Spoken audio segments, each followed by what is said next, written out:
Uma menina morreu vítima de hepatite transviral na zona leste de Manaus e quem nos traz os detalhes é a repórter Marquilze Pereira. Menina Júlia Emanuele Santos da Silva, de apenas 10 anos, chegou a ser internada 2 vezes aqui no pronto-socorro infantil da Zona Leste. Ela morreu em casa e, segundo a família, o laudo apontou hepatite transviral. A família reclama aí de negligência médica e também suspeita da água consumida na escola. Nós estivemos na escola Comandante Alencar, lá no Armando Mendes, e pudemos constatar que a água que os alunos tomam vem de um poço artesiano e essa mesma água também é consumida pelos moradores ali da comunidade, já que não há água encanada. Técnicos da Censa estiveram hoje no local para verificar a situação, mas não puderam dar entrevista. Marquilze Pereira para o SBT Notícias. Obrigada, Marquilze. Aqui em Manaus, os carvoeiros ainda tentam trabalhar de forma legal. Eles querem a licença ambiental. O IPAAM, responsável por expedir o documento, diz que esses trabalhadores precisam seguir algumas regras de produção para que as vendas possam ser liberadas. Há 22 anos, a rotina de trabalho de Rosineide é pesada. Ela tira o sustento de casa ensacando carvão. Não tenho como viver, nem eu nem meus filhos, porque meus filhos vivem daqui.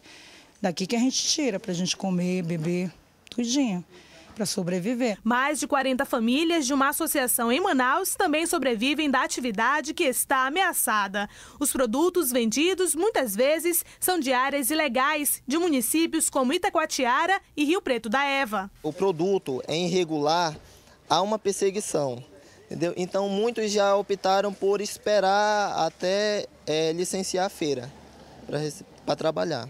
Há 10 anos, os carvoeiros tentam se regularizar junto aos órgãos de licenciamento ambiental. Há 2 anos, eles amargam prejuízos de cerca de 70%, já que diminuíram as vendas. Sem opção, eles não têm como vender para os grandes supermercados, porque falta o documento de origem da matéria-prima. As pessoas vêm até nós e oferecem o produto. Só que como nós não temos o pátio, nós não temos como receber, mas a partir do momento que esse pátio tiver licenciado, liberado pelos órgãos ambientais, nós temos sim como ir para o pátio e vender o carvão totalmente regularizado. De acordo com o IPAAM, órgão responsável pela expedição de licenças ambientais, os carvoeiros devem seguir alguns critérios para conseguir a licença. Primeiro, a origem da lenha para a produção do carvão. As unidades de produção precisam ser aí sim, precisam ser licenciadas no IPAAM. E tem que ser em local adequado para isso. E aí esse deslocamento ou transporte, a dificuldade é no estabelecimento dos créditos para poder fazer emissão de DOF. Enquanto o impasse não acaba, o espaço construído pelo governo do estado para a venda de carvão está abandonado. É uma pena, né? E a Delegacia do Meio Ambiente ainda não sabe quantas pessoas trabalham de forma ilegal na produção e venda de carvão. Segundo a assessoria, um mapeamento das áreas está sendo realizado. O leite está mais caro, a seca no Nordeste e a cheia aqui no Amazonas afetaram os preços do produto e dos derivados. Os valores até dobraram em alguns estabelecimentos. Depois da cheia, agora é a entre-safra do leite que preocupa os pecuaristas do Amazonas. O verão prejudica a pastagem e, para não perder o animal, aumentam os gastos com insumos. Consequentemente, também repercute no preço do produto no mercado consumidor em Manaus. E a gente estima que esse preço pode sofrer aí um reajuste de até 20%, para o consumidor final. E a crise no setor primário reflete na produção de leite e derivados no estado. O queijo, que antes era vendido por R$10 o quilo, hoje pode ser encontrado por até R$20 nas feiras de Manaus. Está mais caro e bem caro mesmo, à vista do que a gente vendia.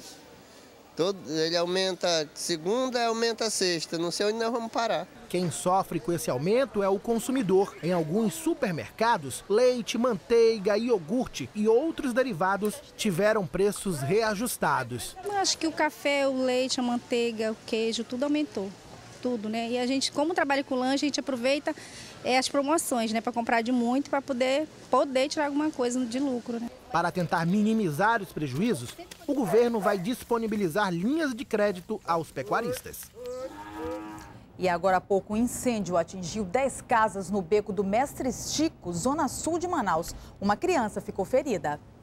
O incêndio começou por volta de 10 horas da manhã. Só vieram muita gente desesperada, tirando as coisas nas carreiras mesmo. E como é vila, né, todo mundo correndo em cima do outro, não deu tempo de muita coisa não. Mesmo depois da ação do Corpo de Bombeiros, ainda era possível ver as chamas. Pelo menos 10 casas foram atingidas pelo fogo e uma criança de 4 anos de idade sofreu queimaduras de 1º e 2º grau. Estava completamente estável, não tinha um sinal de gravidade, não inalou grande quantidade de fumaça, então estava consciente. Segundo os moradores, o incêndio começou depois de uma brincadeira entre crianças que usavam um isqueiro. Geliane foi uma das pessoas que teve a casa destruída pelo fogo. A gente estava dormindo, acordaram, a gente já estava pegando fogo debaixo da nossa cama. E queimou tudo, não deu tempo de a gente tirar nada. São pelo menos 15 famílias desabrigadas aguardando auxílio da Defesa Civil e CEMASD. Obrigada a você que acompanhou o SBT Notícias pela internet. Até a próxima.